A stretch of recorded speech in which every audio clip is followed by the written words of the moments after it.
સાવ બદલાઈ જ ગઈ છું. મને બહુ જ નેગેટિવ વિચાર, માઇગ્રેનની તકલીફ છે. તો હું અહીંયા આવ્યા ના 3 દિવસ થયા એડવાન્સ કોર્સના.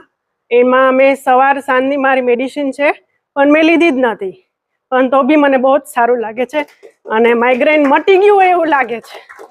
હવે મને દવાની જરૂર નહીં પડે. અને આજે ટેબલ ટેનિસ રમવા ગયો છે, ઓપન જામનગરમાં છે. એ ના જ પાડતો હતો, હું નહીં જાઉં, મારો રેન્ક આવતો જ નથી, તો હું કેમ જાઉં. પણ મેં કીધું જા, ભગવાનના આશીર્વાદ આવી છું, મને બહુ જ ફાયદો થયો છે.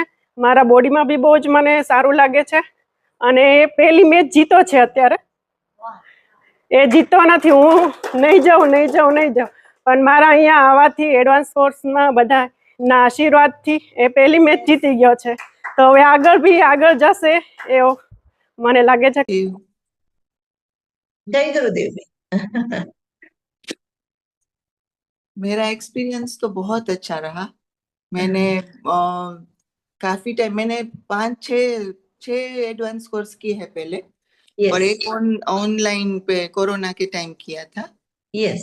इतना अच्छा लगा कि जैसे घर से मैंने निश्चय कर लिया था कि मैं इस बार तो खाली होके ही आऊंगी, और इतना अच्छा रहा।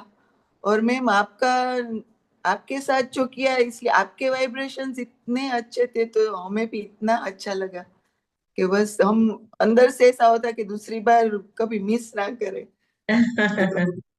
रियल एंजॉयड છે એટલા માટે. તો ત્યારે બસ એક કોલના આધારે ઘરે વાત કરી, બેબીને પણ પ્રેમથી કન્વિન્સ કરીને મેન્ટલી તૈયાર કરવા માટે પૂછ્યું કે બેટા હું જાઉં તારા માટે, ઓફિસે જાઉં છું, આવી જાય સાથે. તો એ પણ ખુશ થઈ કે હા મમ્મા તું ઓફિસ જઈશ તો મારા માટે ડ્રાય ફ્રૂટ લઈ આવીશ ને ટોયસ લઈ આવીશ, તો સી ઇઝ ઓલ્સો રેડી.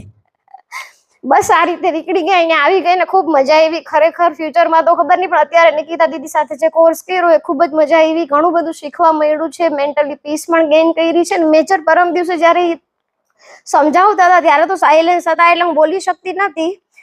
એમાં જ એક વસ્તુ કીધી, ભાઈ આપણા મગજમાં દરેકને કીડો હોય છે, આપણે હ્યુમન બીંગને એપ્રિસિએશન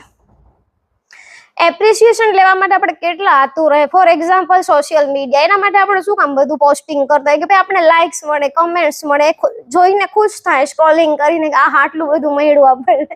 તો એવી જ રીતે મને પણ ચાઇલ્ડહુડથી જ મારો એક ભાઈ છે, બે બહુ ખાસ બોન્ડિંગમાં હતા. એની પાસેથી એવું ક્રેઝ હતો કે ભાઈ કાંઈ પણ સુખ દુઃખ આવે ને તો એકબીજાના કોમેન્ટ્સ વગર, એપ્રિસિએશન વગર આગળ ના વધી શકીએ.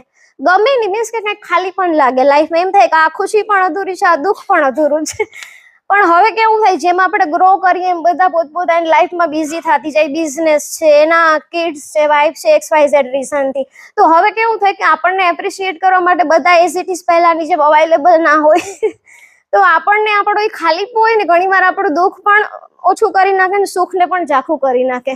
ટ્રાય તો હું ઘણા ટાઈમથી કરું છું, પણ અહીંયા આવીને સોલિડ મને એમ થયું કે ના I will leave the appreciation. કે ભાઈ કોઈ એપ્રિસિએશન દુઃખમાં પણ નથી.